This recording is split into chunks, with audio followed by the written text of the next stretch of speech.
एक electric engineer जिसका कोई क्रिमिनल रिकॉर्ड नहीं था और ना ही उसने पहले कोई बैंक रॉबरी तो क्या कोई छोटा मोटा क्राइम भी नहीं किया था। लेकिन जिंदगी के हालात ऐसे हो गए थे कि वो बैंक रॉबरी करने पर मजबूर हो गया। और जिस तरीके से उसने इस बैंक रॉबरी को बड़ी तसल्ली और आराम से किया था, शायद ही पहले किसी चोर ने इस तरह से बैंक रॉबरी करने की कोशिश की हो। स्टार्टिंग में कई वक्त तक तो सब कुछ सही हुआ, लेकिन आखिर में वो चोर बैंक से कैश बटोर कर जब उस बैंक से कुछ वक्त बाद निकलने ही वाला था, उससे पहले ही पुलिस उस तक पहुंच गई। तो आखिर उस चोर ने क्या गलती की थी और किस तरीके से उसने इस बैंक रॉबरी की प्लानिंग की। Let's start this case. Ghaziabad में स्टेट बैंक ऑफ इंडिया की एक शाखा है ऑर्डिनेंस फैक्ट्री, जो कि गाजियाबाद के मुरादनगर में है। तो ये स्टेट बैंक ऑफ इंडिया का बैंक मुरादनगर के इलाके में एक सिंगल फ्लोर पर बना हुआ था। उस इलाके में इतनी भीड़ भाड़ नहीं थी और उस बैंक के बाहर एक एटीएम भी मौजूद था।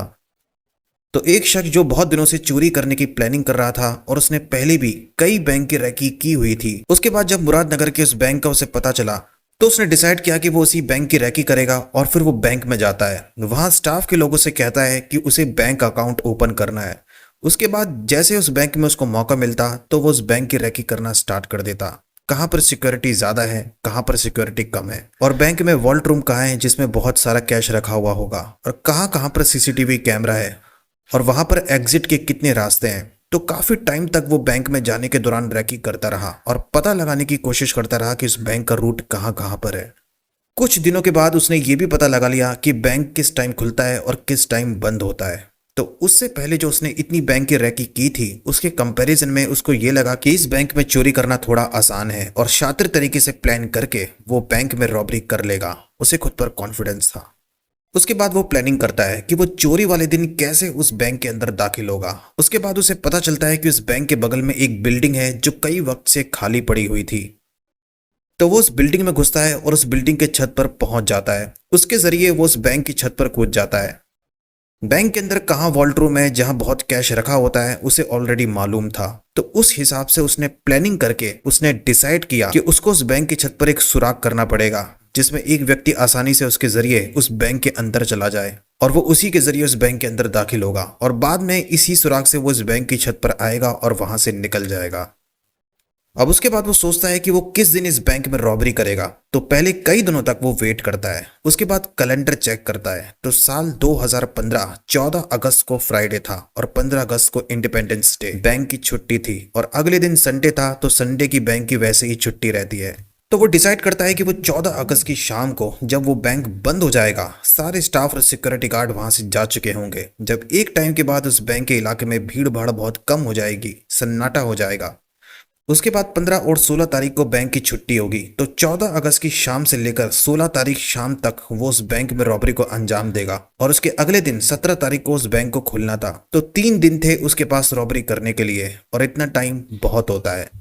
तो वो 14 अगस्त की शाम को जब वो बैंक बंद हो जाता है तो फिर उस बैंक के बगल में जो बिल्डिंग खाली थी वो उसकी छत पर जाता है और उस छत से उस बैंक की छत पर कूद जाता है। अब उस बैंक की छत पर उसे एक सुराग बनाना था, जिसके लिए वो ड्रिलिंग मशीन साथ लाया था। तो वो काम शुरू करता है और कुछ ही देर में जब उस बैंक की छत पर सुराग हो जाता है तो वो सुराग के जरिए नीचे उतरकर बैंक में दाखिल हो जाता है। बैंक बंद था, वहां पर कोई स्टाफ, कोई सिक्योरिटी गार्ड नहीं था। तो सबसे पहले तो उस बैंक में जो लाइट बंद पड़ी हुई थी उनको जलाता है वो और पूरे बैंक की दोबारा रैकी करता है और बिना डरे तसल्ली से आराम से वो बैंक में कुछ देर घूमता रहता है। और पहले रैकी के दौरान उसे पता था कि बैंक में वॉल्ट रूम कहाँ पर है।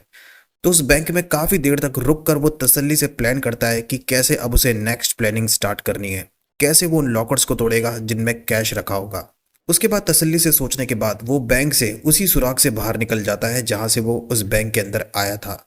और उसके अगले दिन 15 अगस्त को जब बैंक की छुट्टी थी तो फिर उस दिन की शाम को उस बैंक के अंदर वो दाखिल होता है और इस बार वो अपने साथ कई औजार, इलेक्ट्रिक कटर, हथौड़ा, छेनी लाया था। बैंक में दाखिल होने के बाद वो कई लॉकर्स को तोड़ने का काम शुरू करता है। लगभग 3 घंटे काम करने के बाद वो शाम के 9 बजे वापस उस बैंक से बाहर निकल जाता है। उसके बाद दोबारा 16 अगस्त को, जिस दिन संडे था, उसी दिन शाम को वो फिर दोबारा बैंक में दाखिल होता है और लॉकर्स को तोड़ने का काम शुरू करता है। कई घंटे तक वो उस बैंक में काम करता रहता है और जब वो काम करते करते थक जाता था तो आराम से उस बैंक के फर्श पर लेटकर आराम करता। भूख लगती तो अपने साथ ही ऑलरेडी खाना लाया था उसको खाता, प्यास लगती तो ऑलरेडी वो अपने साथ बोतल में पानी लाया था। उसके बाद कुछ देर वो दोबारा आराम करता, बिल्कुल उसे कोई डर नहीं था और आराम से तसल्ली से उसने इस बैंक की रॉबरी का काम किया जैसे कोई नौकरी हो कि बैंक में आना है और काम करके चले जाना है।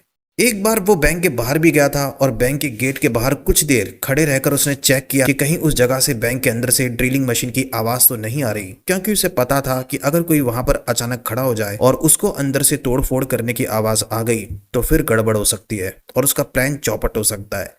लेकिन वहां से उसको कोई भी आवाज नहीं आ रही थी और जब उसे तसल्ली हो गई तो वो दोबारा उस बैंक के अंदर गया और काम स्टार्ट कर दिया। अब कुछ देर उस बैंक में काम करने के बाद उसके बाद दोबारा ये बैंक से बाहर निकलता है और आखिरी बार वो उस बैंक में 16 अगस्त रात के करीब 10 बजे उस बैंक में दाखिल होता है। अब उसे पता था कि ये उसका लास्ट दिन है, क्योंकि अगले दिन 17 तारीख को 10 बजे वो बैंक खुल जाएगा और अब उसे काम उसी हिसाब से करना है कि बैंक के वॉल्ट रूम से सारे पैसे निकालकर वो एक करेक्ट टाइम पर उस बैंक से बाहर निकल जाए। तो बैंक में दाखिल होने के बाद अभी उस बैंक की एक दीवार को तोड़ने का काम वो शुरू करता है, जिस दीवार के आगे कई और लॉकर बॉक्स रखे हुए थे जिनके अंदर कैश रखा हुआ था। ऑलरेडी कई लॉकर्स बॉक्स वो तोड़ चुका था और अब वो अपना काम तेजी से शुरू करता है। लेकिन उस दिन शायद उसकी किस्मत इतनी अच्छी नहीं थी। स्टार्टिंग के 2 दिन जब वो बैंक में गया था तो सब कुछ सही हुआ, लेकिन तीसरे दिन उसकी किस्मत खराब निकली। तीसरे दिन जब उस बैंक की जिस लॉकर रूम में वो दाखिल हुआ था उसकी जो दीवार थी उसके ठीक बाहर एक एटीएम बना हुआ था, जिस एटीएम में रात के लगभग 11 बजे एक शख्स पैसे निकालने के लिए आता है। और वो जैसे ही एटीएम में जाता है तो उस एटीएम के पीछे से उसे खटखट की आवाज सुनाई देती है। स्टार्टिंग में उसे अजीब लगता है कि कहीं उस एटीएम में कोई शख्स मौजूद तो नहीं है पैसे चुराने के लिए। वो एटीएम के पीछे चेक करता है तो वहां पर कोई नहीं था, लेकिन जब वो एटीएम के पीछे जो दीवार थी उस पर कान लगाता है तब उसे बहुत तेज खटखट की आवाज सुनाई देती है, जिस दीवार के पीछे वो शख्स लॉकर रूम में मौजूद था और लॉकर्स को तोड़कर उसमें से कैश बटोर रहा था। और बस अब उसे आखिरी काम करना था और बैंक खुलने में कुछ ही घंटे बाकी थे।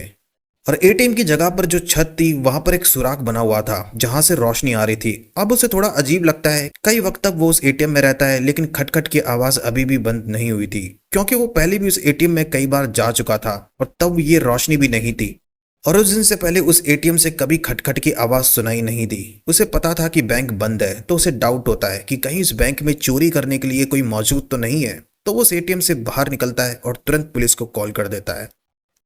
तो उससे पहले कि वो सारा कैश बटोर कर उस बैंक से निकलता जो उस वक्त बैंक के अंदर था, जो इतनी प्लानिंग करने के बाद उसको लग रहा था कि अब वो उस बैंक से सारा कैश लेकर एक करेक्ट टाइम पर उस बैंक से निकल जाएगा, लेकिन उससे पहले ही पुलिस उस इलाके में पहुंच जाती है जिस मुरादनगर इलाके में वो बैंक था। उसने काम के दौरान उस बैंक के बाहर कई जगह से चेक किया था कि कहीं बैंक के अंदर से ड्रिलिंग मशीन तोड़फोड़ की आवाज तो नहीं आ रही। उसने सभी जगह से चेक किया, बस उसने एटीएम में जाकर चेक नहीं किया और वहीं पर उसने गलती कर दी।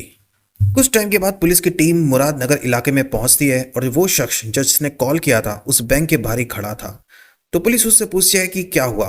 फिर वो बताता है कि एटीएम से वो पैसे निकालने गया था और उस एटीएम के अंदर से उसको खटखट की आवाज आ रही है और उसे लग रहा है जैसे कि उस स्टेट बैंक ऑफ इंडिया के अंदर कोई है। उसके बाद पुलिस उस एटीएम में जाती है और दीवार पर कान लगाकर चेक किया जाता है तो पुलिस को भी खटखट की आवाज सुनाई आई।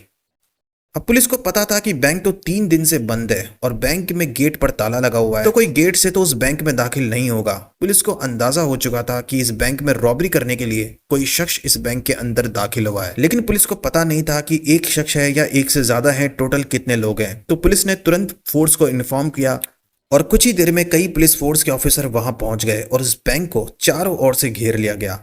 उस बैंक के मैनेजर को भी इन्फॉर्म किया गया और वो भी वहां पर पहुंच गया और उसे बताया गया कि इस बैंक के अंदर से खटखट की आवाज आ रही है और इस बैंक में रॉबरी करने की कोशिश की जा रही है। वो भी हैरान रह गया कि इस बैंक में जो गेट था वो तो ऑलरेडी बंद था, तो फिर उसको समझ नहीं आ रहा था कि आखिर कोई इस बैंक में कैसे दाखिल हो गया।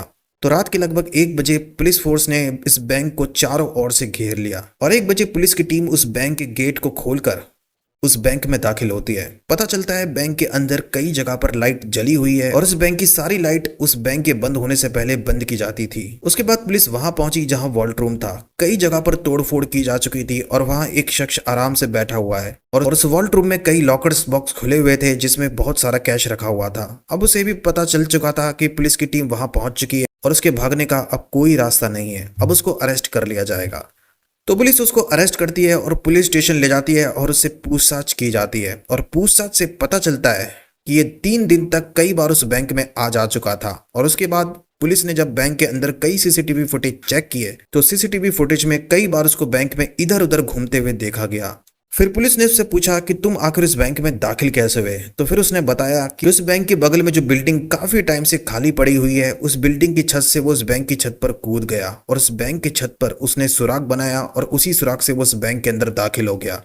पुलिस को भी काफी हैरानी हुई क्योंकि उस बिल्डिंग की छत से उस बैंक की छत पर कूदना रिस्की था और उसको काफी चोट भी लग सकती थी, लेकिन उसे खुद पर कॉन्फिडेंस था और वो इस छत से कूद गया। उसके बाद पुलिस ने उससे पूछा कि आखिर तुमने चोरी क्यों की, और उसके बाद उसने पुलिस को जो कहानी बताई उससे खुद पुलिस वाले हैरान रह गए। जिस शख्स ने उस बैंक में 3 दिन तसल्ली से आराम से चोरी करने की कोशिश की उसका नाम दीपक था, जो गुड़गांव का रहने वाला था। वो इलेक्ट्रिक इंजीनियर था, अच्छा खासा पढ़ा लिखा। उस बैंक रॉबरी से पहले उसने कोई भी क्राइम नहीं किया था, लेकिन उसकी लाइफ में हालात ऐसे हो चुके थे कि वो बैंक रॉबरी करने पर मजबूर हो गया। एक टाइम के बाद उसने एक प्रोजेक्ट में काम करना शुरू किया था और वो चाहता था कि वो प्रोजेक्ट कम से कम टाइम में सक्सेसफुल हो, लेकिन उस प्रोजेक्ट में उसको काफी घाटा हो गया और उस प्रोजेक्ट में जितने भी पैसे लगे हुए थे वो बर्बाद हो गए। तो उसका बुरा टाइम शुरू हो गया क्योंकि इस प्रोजेक्ट के लिए उसने कई लोगों से पैसे उधार ले रखे थे और वो टाइम पर उन पैसों को लौटा भी नहीं पा रहा था। कुछ दिनों के बाद जिन लोगों ने उसको पैसे उधार दिए थे अब वो उससे पैसे मांगने स्टार्ट कर देते हैं, लेकिन वो उनको पैसे कैसे देता जब उसके पास खुद ही पैसे नहीं थे।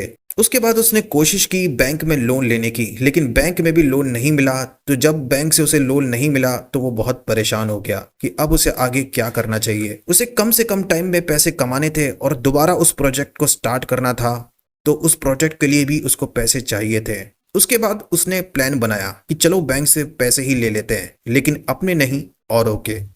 और उसके बाद उसने बैंक की प्लानिंग करना स्टार्ट की। कई जगह पर वो गया, बैंक में जाकर पता किया कि किस बैंक में सिक्योरिटी ज्यादा है, किस में कम है। लेकिन उसने अपने शहर में जितने भी बैंक में वो गया था उसको लगा कि वहां सिक्योरिटी काफी हाई है और वो बहुत ही भीड़ भाड़ वाला इलाका था, और वो ये प्लानिंग नहीं कर पाया कि आखिर वो उस बैंक में दाखिल कैसे होगा जब उस बैंक के स्टाफ और सिक्योरिटी गार्ड ना हो वहां पर। आखिर में उसको जब मुरादनगर के स्टेट बैंक ऑफ इंडिया में रैकी की तो उस इलाके में इतनी भीड़ भाड़ नहीं थी, और जब वो उस बैंक में गया था तो उस बैंक की रैकी की थी तब वहां इतनी सिक्योरिटी नहीं थी। फिर उसने डिसाइड किया कि वो प्लान करके उसी बैंक में रॉबरी करेगा। वो मैकेनिकल इंजीनियर की फील्ड में था, काफी समझदार था, इसलिए उसने स्टार्टिंग में कई दिनों तक वेट किया कि कब उस बैंक में 2-3 दिन की छुट्टी हो और फिर वो उस बैंक में रॉबरी करेगा। और उस बैंक की छुट्टी के टाइम वो शातिर तरीके से प्लान बनाकर उस बैंक में दाखिल हो गया। लेकिन तीसरे दिन एक शख्स जब पेटीएम से पैसे निकालने गया तो उसे खटखट की आवाज सुनाई दी और बाद में उसने पुलिस को कॉल कर दिया। अगर उस टाइम वो शख्स उस एटीएम से पैसे निकालने ना गया होता तो ना उसे खटखट की आवाज सुनाई देती और ना ही वो पुलिस को कॉल करता, और दीपक कब का उस बैंक से रॉबरी करके कैश बटोर कर वहां से निकल चुका होता। लेकिन स्टार्टिंग के 2 दिन तो सब कुछ सही हुआ, लेकिन तीसरे दिन उसकी किस्मत खराब निकली और पुलिस की टीम उस बैंक तक पहुंच गई। अगर वो चोरी करने में कामयाब हो जाता तो उसने डिसाइड कर रखा था कि वो उस बैंक से निकलने के बाद उस शहर से चला जाएगा और सबसे पहले उन लोगों के पैसे वापस लौटाएगा जिन लोगों से उसने पैसे उधार लिए थे, और वो एक नया प्रोजेक्ट पर काम करेगा और चोरी किए गए पैसों को उसी प्रोजेक्ट पर इन्वेस्ट करेगा। उसका कोई क्रिमिनल रिकॉर्ड नहीं था और ना ही पहले उसने कोई छोटा मोटा क्राइम किया था, और ये रॉबरी करने के बाद उसने यही डिसाइड किया कि वो अब आगे कभी बैंक रॉबरी नहीं करेगा। उसके बाद कई वक्त तक वो जेल में रहा और एक टाइम पर उसको जमानत भी मिल गई और वो जेल से बाहर आ गया। तो ये थी नाकाम बैंक चोरी की कहानी। जब इस रॉबरी की न्यूज़पेपर में आई और कई लोगों को जब इस बैंक की चोरी का पता चला तो लोग भी हैरान रह गए कि कैसे चोर ने 3 दिन तक तसल्ली से उस बैंक में चोरी करने की कोशिश की थी। आमतौर पर कोई भी चोर बैंक में चोरी करने के लिए दाखिल होता है तो उसको यही रहता है कि वो जल्द से जल्द बैंक में दाखिल हो, कैश बटोरे और वहां से निकल जाए। लेकिन इस केस में चोर ने बिल्कुल जल्दबाजी नहीं की और आराम से तसल्ली से इस बैंक में चोरी करने की कोशिश की।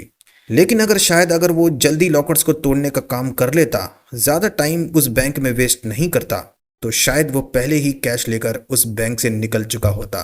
और उसको ये भी अंदाजा नहीं था कि उस बैंक के बाहर जो एटीएम है कोई वहां पे जा सकता है और उसको खटखट की आवाज सुनाई दे सकती है और उसका प्लान चौपट हो सकता है। अगर वो इस चोरी करने में कामयाब हो जाता तो पता नहीं पुलिस उस तक कब तक पहुंचती। तो इस स्टोरी में इतना ही। आपको स्टोरी कैसी लगी कमेंट में बताना, और अगर आप इस चैनल पे न्यू हैं तो चैनल को सब्सक्राइब करके सपोर्ट जरूर करना। मिलता हूं मैं आपसे नेक्स्ट वीडियो में। Thank you very much.